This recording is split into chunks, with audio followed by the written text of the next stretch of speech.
Shalom saudara-saudara, jumpa kembali dengan saya dalam program Renungan Firman Tuhan. Saya akan bagi berkat bagi saudara dengan judul Orang Percaya Akan Selalu Dipelihara oleh Tuhan. Firman Tuhan dari Mazmur 105 ayat 16 sampai ayatnya yang ke-22.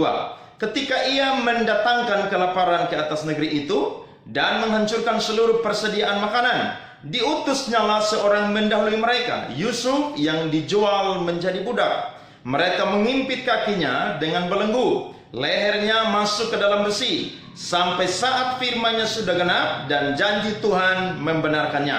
Raja menyuruh melepaskannya, penguasa bangsa-bangsa membebaskannya.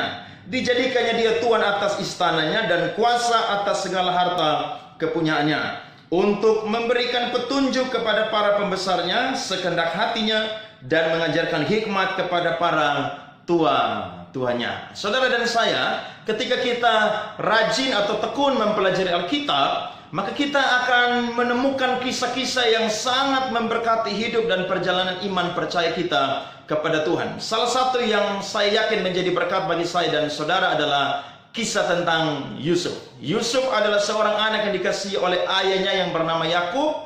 Ketika Yakub tua, saudara, Yusuf baru dilahirkan oleh istrinya yang bernama Rahel. Yakub sangat mengasihi Yusuf sehingga dia lebih mencintai daripada kakak-kakaknya Yusuf atau anak-anak Yakub dari istrinya dan gundiknya yang lain. Firman Tuhan berkata, saudara, bahwa ketika waktu Tuhan, saudara, maka terjadi kelaparan di negeri Mesir dan juga daerah-daerah sekeliling Mesir, sehingga mau tidak mau Mesir yang menjadi kerajaan yang berkuasa pada waktu itu adalah tempat di mana orang-orang harus datang untuk membeli gandum supaya mereka bisa makan agar mereka tidak mengalami kelaparan dan akhirnya mati. Dari kisah ini, saudara, kita melihat bahwa Tuhanlah yang memberikan kelaparan, 7 tahun kelimpahan dan juga 7 tahun kelaparan. Tapi di tengah-tengah kelaparan tersebut, saudara, ada seseorang yang Tuhan sudah persiapkan, saudara, untuk menjadi berkat. Dia menjadi Allah Tuhan sehingga dia akan memelihara suatu bangsa yang besar. Nama orang itu adalah Yusuf dan bangsa tersebut adalah bangsa Israel. Saya terlalu percaya jika Tuhan punya rencana yang besar dalam kehidupan kita, atau kita adalah umat-umat pilihan Tuhan, maka saya yakin masalah, pergumulan, krisis, penderitaan apapun juga tidak akan pernah bisa membuat kita untuk berhenti mengalami kasih dan kebaikan Tuhan di dalam kehidupan kita. Karena Tuhan sudah menyediakan orang-orangnya untuk menjadi berkat bagi kita. Bahkan Tuhan sudah menyediakan caranya sehingga kita tetap dipelihara oleh Tuhan. Saya mencatat, saudara, ada 3 hal bagaimana cara Tuhan untuk memelihara kehidupan bangsa Israel dan juga saya percaya kehidupan kita hari-hari ini. Yang pertama adalah, saudara, Allah memilih Yusuf dan memberi janji kepadanya bahwa satu ketika dia akan menjadi seorang pemimpin. Yusuf tidak tahu bahwa ketika dia hidup bersama dengan saudara-saudaranya, Tuhan berikan mimpi kepadanya, dan mimpinya, saudara, sangat luar biasa sehingga membuat kakak-kakaknya menjadi marah, menjadi dengki dengan dia, saudara. Bahkan dia juga bermimpi bahwa kedua orang tuanya akan sujud menyembah kepadanya. Dari kejadian ini, saudara, Yusuf tidak pernah menyangka bahwa lewat mimpi yang dia dapatkan 13 tahun yang lalu akan merubah hidup dan juga masa depannya. Saudara dan saya, Tuhan punya mimpi dan janji buat kehidupan kita. Kita tidak pernah tahu, karena saya yakin bukan kita yang memilih Allah, tapi Allah yang memilih kita untuk menjadikan kita anak-anaknya, bahkan memberkati kehidupan kita. Yusuf dipilih oleh Allah dan diberikan janji bahwa satu ketika dia akan menjadi seorang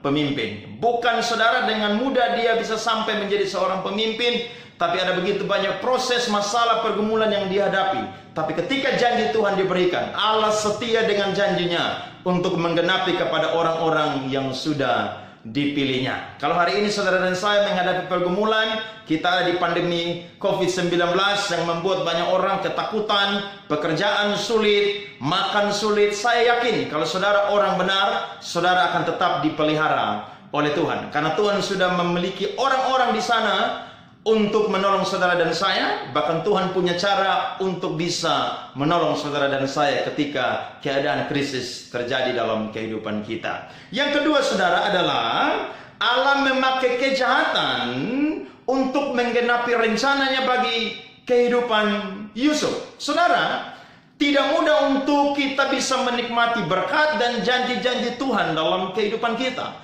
Kita harus mengalami satu kata yang namanya proses di dalam kehidupan kita. Kita tidak boleh membenci proses, kita harus mencintai proses. Karena tanpa proses, maka karakter kita, iman kita tidak akan pernah dibentuk. Justru ketika kita mengalami proses, disitulah kita akan melihat bagaimana iman kita akan semakin dimurnikan, karakter kita akan semakin dibentuk, sehingga kita menjadi orang-orang Kristen yang kuat, yang murni. Bahkan kita menghadapi tekanan yang sebesar apapun, kita akan tetap percaya bahwa Allah tidak akan pernah meninggalkan kita. Yusuf harus dibuang oleh saudara-saudaranya ke dalam perigi yang kering.